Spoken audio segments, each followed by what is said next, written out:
Okay, this is going to be another short one, but start on the wiring. I got my radiators, so I'm going to get those placed and try to figure out how those go.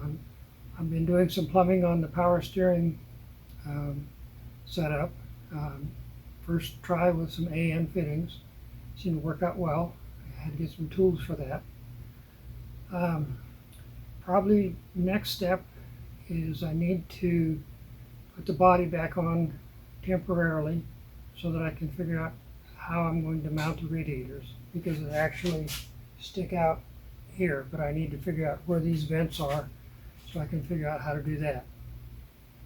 I'll go over the tools and how I assemble the AN fittings later on in the video. Now, it's kind of a tribute to Ryan, my son, who passed away last November from brain cancer. He had a big sign in his home that said, "Welcome to the shit show." and it's kind of how this season has started. Came out in January to let the car down, start working on it, and the car wouldn't come down. And that's because I had a hydraulic leak in my lift, and until I could replace those seals, I couldn't get my car down. So Brian and I spent probably a couple weeks taking the cylinders apart, finding out what the seals were, getting those, reassembling everything, adding hydraulic fluid, and getting it to work. But the car goes up and down now. I've done some wiring, as you will see, and we'll just keep plugging along. So, welcome to the ship show.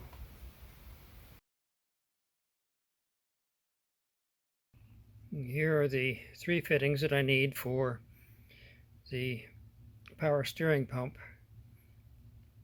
One of them will be the low pressure line, and the other two will actually go in for the high pressure side, and I'll be getting some AN fittings and hose for connecting them to the power steering pump. Okay, got the AN hose and two 90 degrees AN number 6 AN fittings and some vise jaws that go into the vise to hold the AN fittings during assembly.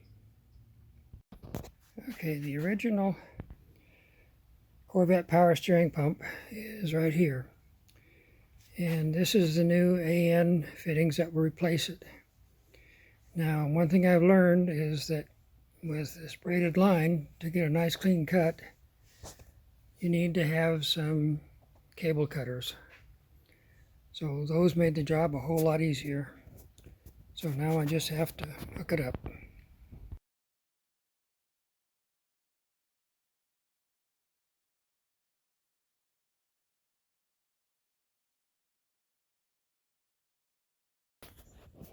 Okay, got some new parts in. I got two radiators.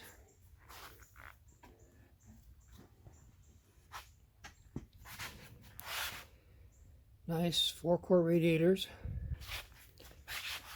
with fans and shrouding.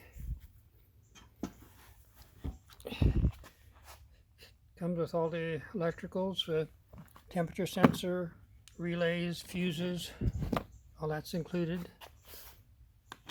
Got brake booster. Going to start on that.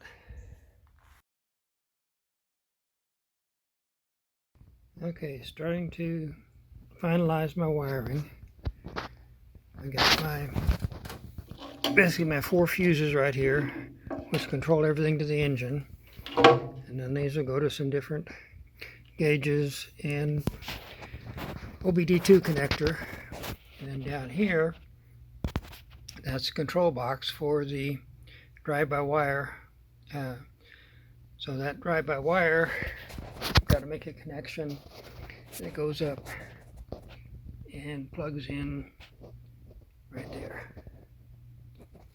So that's what I'm working on right now.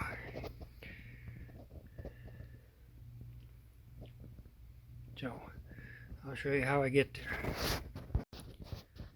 Okay, for the drive-by-wire, if we start by the wiring diagram for the engine, You go down here and focus on the accelerator pedal.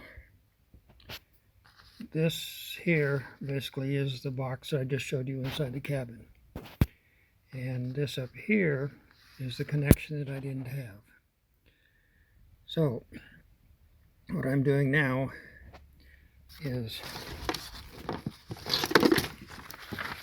this is the plug-in that goes into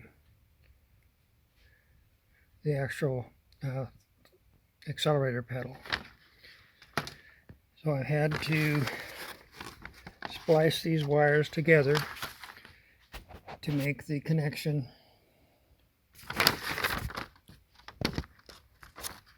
Here, this is going to get plugged in.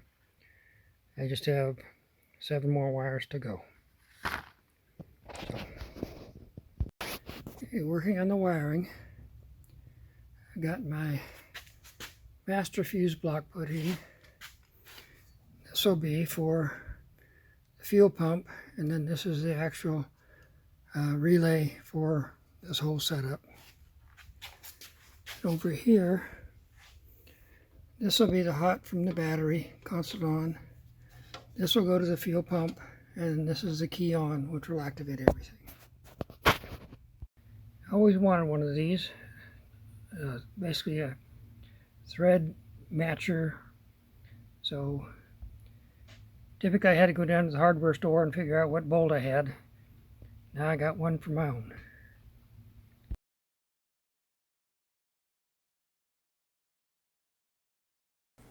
If you haven't subscribed to my channel, I would appreciate it if you would, and be sure and turn on your post notifications. Thank you for watching.